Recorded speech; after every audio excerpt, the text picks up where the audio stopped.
जूनागढ़ राज्य में राजा खड़क सिंह का राज था। सब तरफ खुशहाली थी और राजा भी अपने राज्य में रहने वाले हर एक कलाकार का सम्मान करता था और उन्हें पुरस्कार देकर प्रोत्साहित किया करता था। एक दिन दरबार में, महाराज, हमारे राज्य में एक नया चित्रकार आया है जो सबकी बहुत सुंदर सुंदर तस्वीर बनाता है। अच्छा, अगर ऐसा है तो हम भी उस चित्रकार से हमारी तस्वीर बनवाना चाहेंगे। सिपाहियों, जाओ और जाकर उस चित्रकार को हमारे महल में लेकर आओ। मैं भी अपनी तस्वीर बनवाऊंगा और फिर मैं उस तस्वीर को अलग अलग राज्यों में पहुंचवाऊंगा ताकि मुझे कोई अच्छी सी राजकुमारी पसंद कर ले। आपको और कोई राजकुमारी पसंद करे? यह तो हो ही नहीं सकता। शक्ल देखी है आपने अपनी कभी? अगले दिन उस चित्रकार को महल में बुलवाया जाता है। महाराज की जय हो। तो तुम ही हो वो चित्रकार जिसके बारे में हमने इतनी तारीफ सुनी थी?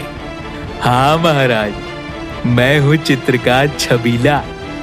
आदेश कीजिए महाराज, क्या हुक्म है?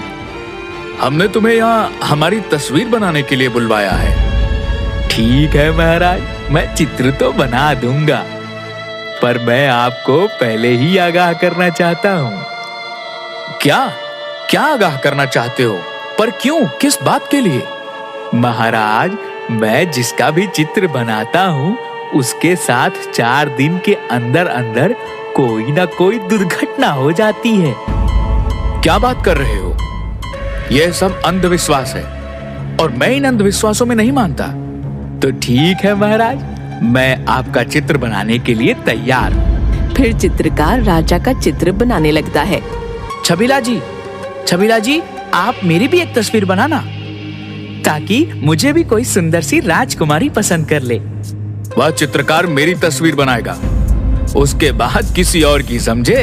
अब दफा हो जाओ यहाँ से। चित्रकार राजा की बहुत सुंदर तस्वीर बना देता है। राजा उसे देखकर बहुत खुश हो जाता है। अरे, तुमने तो काफी सुंदर तस्वीर बनाई है। ये लो, तुम्हारे लिए इनाम। राजा सोने के सिक्कों से भरी एक पोटली चित्रकार को देता है। ठीक है महाराज, तो मैं चलता हूँ, पर याद रखना, मैं जिस किसी की भी तस्वीर बनाता हूँ उसके साथ कुछ ना कुछ बुरा होता है। अरे, जिसको ऐसी बीवी और ऐसा बेटा मिला हो उसके साथ और क्या बुरा हो सकता है? रानी गुस्से से राजा की तरफ देखती है।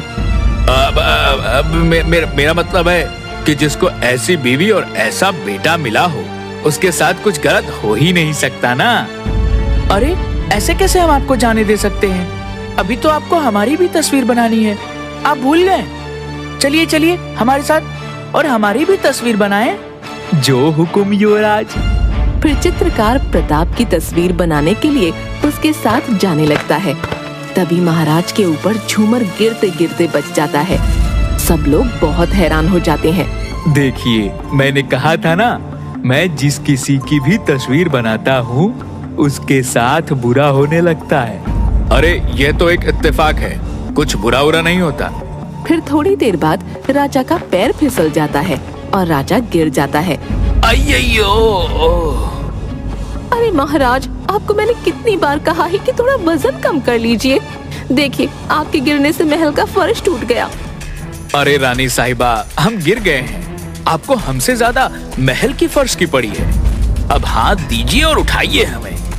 अब महाराज, कहीं ऐसा तो नहीं कि यह चित्रकार सच कह रहा है? अगर इसके चित्र बनाने में आपकी जान पर कोई खतरा हुआ तो? अरे नहीं मंत्री जी, आप ऐसे ही परेशान हो रहे हैं। नहीं महाराज, हम इन बातों को ऐसे नजरअंदाज नहीं कर सकते। तभी राजा के पास से एक खंजर उड़ता हुआ निकल जाता है। सिपाहियों, जरा देखो कौन है वहाँ पर। सब लोग राजा के लिए बहुत ही परेशान हो जाते हैं। सिपाहियों, महाराज की सुरक्षा में कड़ा पहरा लगाया जाए और ध्यान रखना, महल में कोई भी अनजान व्यक्ति बिना इजाजत के नहीं आना चाहिए। जो हुकुम मंत्री जी। फिर महल में कड़ा पहरा लगा दिया जाता है और राजा के कक्ष के बाहर भी तिगुना पहरा लगा दिया जाता है। हे भगवान, सिपाहियों, महामंत्री, जल्दी आओ। महाराज, महाराज उठिए ना महाराज, उठिए महाराज। क्या हुआ रानी साहिबा? महामंत्री, ये देखिए महाराज को क्या हुआ, ये उठ ही नहीं रहे हैं। अब मैं क्या करूंगी, मेरा सुहाग उजड़ गया, मैं कैसे सजूंगी, कैसे संवरूंगी। महाराज, आपको मेरे महंगे जेवरों की कसम, आपको उठना ही होगा। अब मैं इन महंगे जेवरातों का क्या करूंगी। उठ जाइए ना महाराज, उठ जाइए। मैं बिना सजे संवरे कैसे दिखूंगी, आप ही बताइए ना महाराज। उठ जाइए महाराज, उठ जाइए। रानी की 2 दासियां रानी को संभालकर बाहर ले जाती हैं। पूरे राज्य में मातम छा जाता है। महाराज, आप इतनी जल्दी क्यों चले गए? तभी एक सिपाही वहाँ पर दौड़ा दौड़ा आता है। युवराज की जय हो। युवराज, पड़ोसी राज्य के राजा ने हमारे राज्य पर हमला कर दिया है। पिताजी, अगर आप मुझे पहले ही युद्ध नीति बता देते तो आज यह दिन नहीं देखना पड़ता। मुझे तलवार भी ठीक से पकड़ना नहीं सिखाया, कठोर कहीं के। पर मंत्री की सूझबूझ से युवराज युद्ध जीत जाते हैं। क्या हुआ युवराज, आप चिंतित लग रहे हैं? नहीं नहीं मंत्री जी, मैं बस ये सोच रहा था कि जब मैं उस चित्रकार से चित्र बनवा रहा था तब चित्र नहीं बन पाया था, तो क्यों ना मैं भी उस चित्रकार से अपना चित्र बनवाऊं, ताकि हम पता लगा सके कि क्या सच में उस चित्रकार के चित्र बनाने के बाद कोई दुर्घटना होती है। प्रताप की बात सुनकर मंत्री भी थोड़ा सोच में डूब जाता है। वह तो ठीक है, पर अगर आपकी जान को भी खतरा हुआ तो? महामंत्री जी, आपका डर सही है, पर हमें इस बात का पता तो लगाना पड़ेगा। अगले दिन फिर से उस चित्रकार को बुलवाया जाता है। महाराज, मुझे फिर से क्यों बुलाया है? क्या आज्ञा है मेरे लिए? चित्रकार छबीला, हम यह चाहते हैं कि आप हमारी भी एक तस्वीर बनाएं। पर युवराज, आपको तो पता है कि मेरे चित्रकारी की वजह से महाराज का निधन हो गया, और आप फिर भी मुझसे अपना चित्र बनवाना चाहते हैं। आपसे जितना कहा जाए बस आप उतना ही कीजिए। फिर चित्रकार प्रताप की एक तस्वीर बना देता है। चित्रकार छबीला, आपने हमारी तस्वीर तो बहुत सुंदर बनाई है, पर आपको कुछ दिन हमारे महल में ही रुकना होगा। जो आज्ञा महाराज। उसी रात को एक नकाबपोश युवराज के कमरे में युवराज को मारने के लिए पहुंच जाता है। तभी वहां पर मंत्री आ जाता है और वो नकाबपोश भाग जाता है। युवराज, मैंने अभी अभी यहाँ पर किसी को देखा। पर यहाँ तो मेरे अलावा और कोई नहीं था। जरूर आपको वहम हुआ होगा। नहीं युवराज, महाराज की मौत के बाद हमें और भी सतर्क रहना होगा। हम किसी भी बात को हल्के में नहीं ले सकते।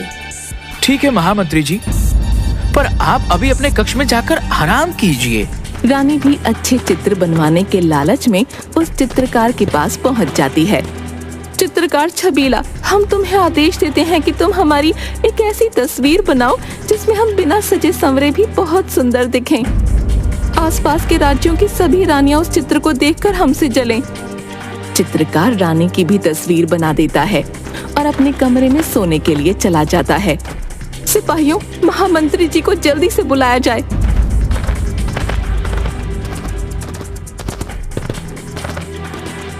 महामंत्री जी देखिए, उस चित्रकार ने हमारी कैसी तस्वीर बनाई है।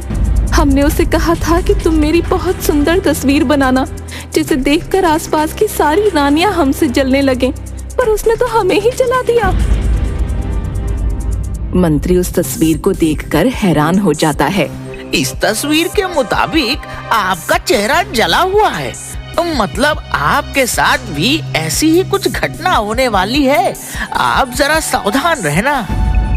तभी रानी की एक दासी गर्म पानी लेकर आती है और रानी का हाथ उससे जल जाता है। रानी इस वाक्य से घबरा जाती है।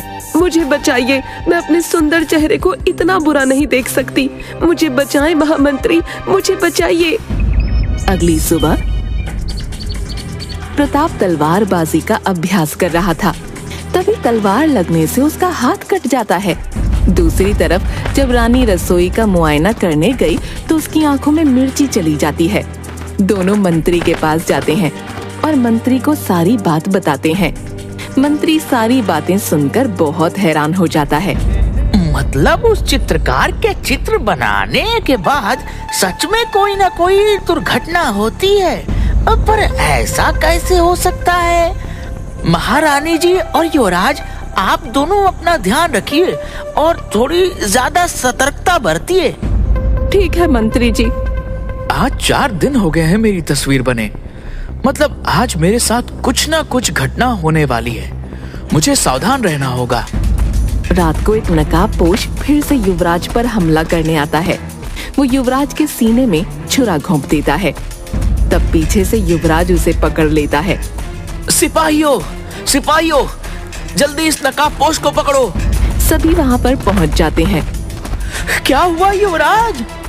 यह नकाबपोश हमारी जान लेने के लिए हमारे कमरे में घुस आया था। तुम मेरे बेटे को मारना चाहते थे? ये ले। तुम? अच्छा, तो वह तुम ही थे जिसने मेरे पिताजी को भी मार डाला और अब मुझे मारना चाहते हो।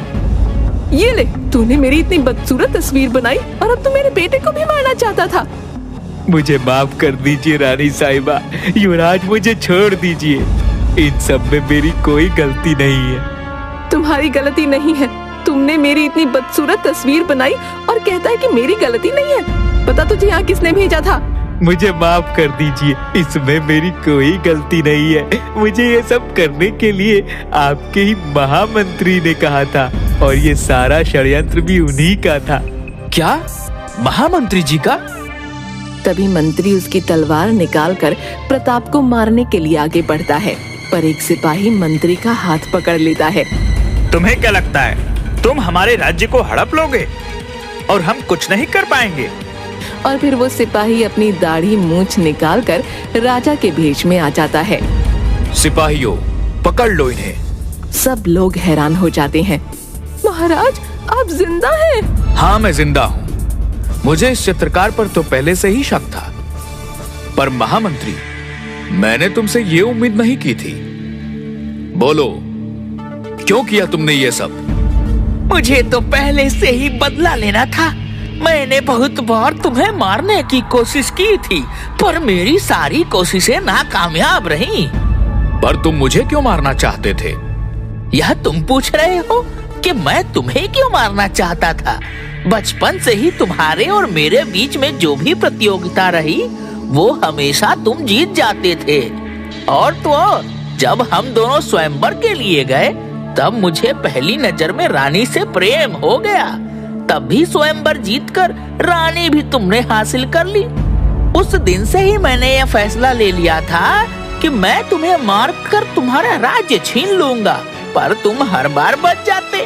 इसीलिए मैंने युवराज को भी युद्ध नीति से दूर रखा, ताकि तुम्हारे बाद यह मूर्ख युवराज कुछ ना कर सके। सिपाहियों, ले जाओ मंत्री को और इस चित्रकार को भी।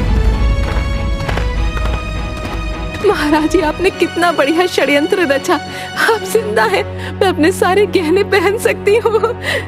हाँ, मैं जिंदा हूँ। बस मैं मरने का नाटक कर रहा था।